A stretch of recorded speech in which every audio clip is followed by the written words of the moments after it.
Hi guys! Welcome to my YouTube channel, Love Sweet Life. Ngayon, puntahan natin ang Word of Life Camp and Conference Center, which is located sa Calauan, Laguna. Guys, ito ay medyo tagong lugar, so hindi siya yung typical na matatagpuan nyo sa pinaka-main road, pero maganda naman yung daanan papunta rito. May mga dadaanan kayo mga residential area, pero kayang-kaya nyo namang i-Waze ito or i-Google Map. So, this one is very ideal, lalo na yung mga gustong magkaroon ng mga gatherings. It could be a family or even social gatherings. Pero napaka-ideal nito para sa mga retreat or yung mga activities like camping, team building, and particularly yung mga activities sa inyong mga church. So, this one is really, marami silang mga branches and one is located nga dito sa may Calauan, Laguna. This one is really close to nature. Kitang-kita nyo naman. Tapos, ang gaganda din ng mga facilities nila. Kumpleto na sila sa iba't ibang mga activities na I think kasama na din yung some are included in the package. Pwede nyong bisitahin yung kanilang page kung saan meron dong mga packages na pwede nyong i-avail, whether it is about overnight or day tour lang. Tapos maganda rito, meron ng mga parking space which is provided sa lahat ng kanilang mga guests. And guys, ang laki-laki talaga ng area. Mamaya puntahan natin yung mga iba't ibang mga amenities nila, yung mga facilities nila, which is talagang lahat naka-roll in one na sa mga gusto nyong targetin ng mga activities. So, dito sa side na to, ito yung area ng kanilang kainan or yung dining area. Kung halimbawa magka-camping kayo, kasi yun yung ginagawa namin dito. So, may camping kami. Yung package na na-avail ng mga kasamahan namin dito is kasama na yung mga pagkain. So, meron silang mga particular na oras kung kailan pwede silang magsiserve, at least thrice or depende sa pag-uusapan nyo. Tapos doon na isi-serve sa dining hall, which is very nice. Na-try na din namin yung pagkain, masasarap. Hindi naman sila nag-uulit ng pagkain. Tsaka, marami yung serving nila. Pwede kang bumalik kung sakaling nagugutom ka.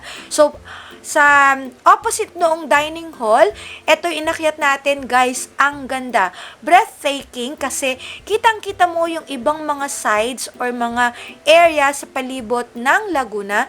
Ang taas nito, guys, medyo mag-iingat lang lalo na pag gusto mong umakyat dyan, tapos may kasama kang bata, which is I don't recommend kasi walang mga fences dun sa top na yon. So, tingnan natin kung may mga ilalagay na improvement. Now, dito naman, nag-explore kami at dito sa side na to, medyo ilang minutes walk from the dining hall kanina. Makikita natin dito na meron silang parang mga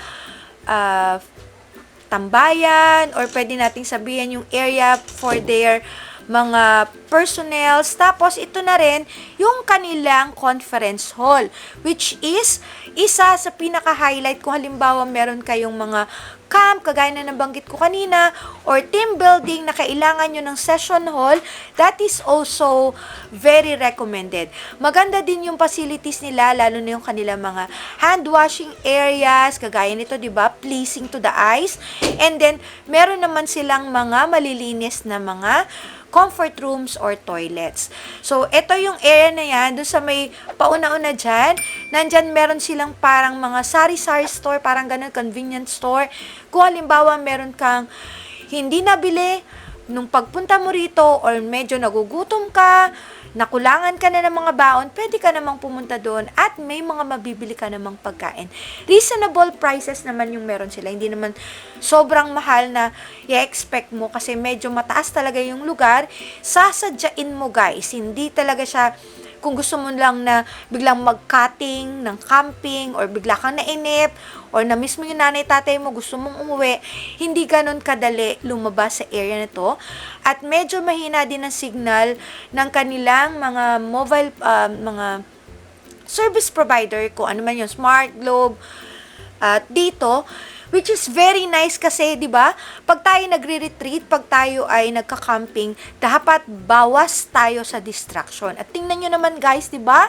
Napakaganda, parang pelikula na napaka-cinematographic yung term na pwedeng natin gamitin doon. Kasi ang ganda nung location. Tapos ito pa yung sabi ko kanina sa inyo, yung inakyat natin. Ito naman yung kanyang view pababa. Diba? Ma-appreciate mo naman yung lugar kasi ang laki. Kahit ang dami nyo, hindi naman kayo magka-crowded. Tapos magaganda pa rin yung mga provided na rooms, air condition. Tapos meron din naman silang mga electric fan. It depends yata kung ano ang i-avail mo. Kung gagamit ka ng aircon or hindi. Parang depende. May mga nakita akong package. So, ito lang yung aming mga tinuluyan dito. So, yan, napakaganda naman kasi ang lawak din naman ng parking. Pagigising ka sa umaga, mag-walking ka, which is very nice. They also have gym, basketball court, na pwedeng pagdausan ng mga activities. Alam ko, pinagagamit naman nila yan, but definitely, it is for recreation and sports. Yan, pwede yan. Kung halimbawa, kasama nyo youth na mahilig mag-basketball, parang pwede naman yata yung i-rent. Basta magsasabi lang yata kayo doon. Again, it depends on the package na in-avail ninyo kung included na yan. Ito yung binabanggit ko sa inyo kanina guys, na parang sari-sari store or convenience store, which is dito na meron na silang naka-standby dyan. May mga siopaw, may mga tinapay, may mga souvenir. So, para naman may mga pasalubong kayo, kung halimbawa ay may mga tao or kamag-anak na naghihintay sa bahay, gusto ng pasalubong, kahit galing ka sa camping or retreat, why not? Meron silang mga paganon. Isa rin sa attraction nila, may swing sila dyan na area. Tapos, ito rin ay extension ng kanilang, yung nakikita nyo guys na may red rooftop, ayan, extension rin ng kanilang session hall, which is very nice. So, actually, if I'm not mistaken, second or third time ko nang punta dito. So, lagi kami dito may camping, which is very nice kasi parang makakaiwas ka sa gulo ng mundo. Alam mo yun? Yung maingay, maraming mga problema. So, mapapakalma mo yung iyong isipan. At the same time, napakaganda ng paligid kasi pag nabubore ka, pwede ka pupunta dyan, lalo na yung may mga batang kasama. Alam niyo na, di ba, sa mga camping, may mga youth. So, pwede silang maglaro dyan. Wala namang entrance yan or wala namang additional na bayad. Yang mga yan. So, pwedeng abilyan ng mga bata. Basta kasama lang ang mga adults. Kasi, minsan, may mga pagkakataon na naman malilikot ang bata, mga still yan, mga baka. So, delikado. So, kailangan pa rin natin laging kasama ang mga bata. Parang well-guided sila. Tapos dito sa area na to, sige, lakad tayo guys. Explore natin ang buong Word of Life. Yan. So, dito sa parting to guys, usually, dito kami nagkakaroon ng bonfire. Usually, and lagi namin ginagawa to sa last night ng stay namin sa camp, which is very nice. Isa yun sa highlight ng stay. At meron din silang medium size na swimming pool, which is pwede nyong gamitin. I know na sometimes kasama yan sa packaging, depende yata yun. Again, pakicheck na lang yung kanilang page. So, kami kasi nakagagamit kami nung amenities na to, ng facilities na yan, yung swimming pool nila, yung mga iba't ibang mga klase ng mga facilities na meron sila. Basta, susundin nyo lang, syempre, lahat naman kayo ng mga pinupuntahan ay merong mga swimming pool rules. So, yan. Diba? Maganda, cozy. So, pag napapagod ka mag-swim, pwede ka mag-stay dyan. Now, hindi ganun kalamig to kasi pag pumunta ka dito ay summer.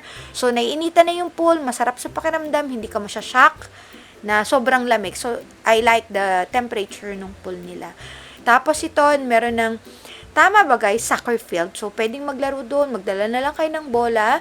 Tapos, ito na lang doon sa medyo padulong part ng camping site na ito.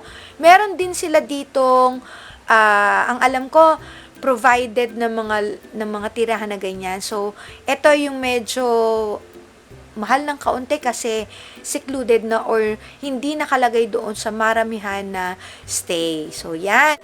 Guys, meron din sila ng mga zipline which is pwede rin kayong magtanong at i-avail, which is one of the highlight din na naranasan ko personally dito sa pagbisita namin sa Word of Life. So, sabi ko kanina, ito yung side na to.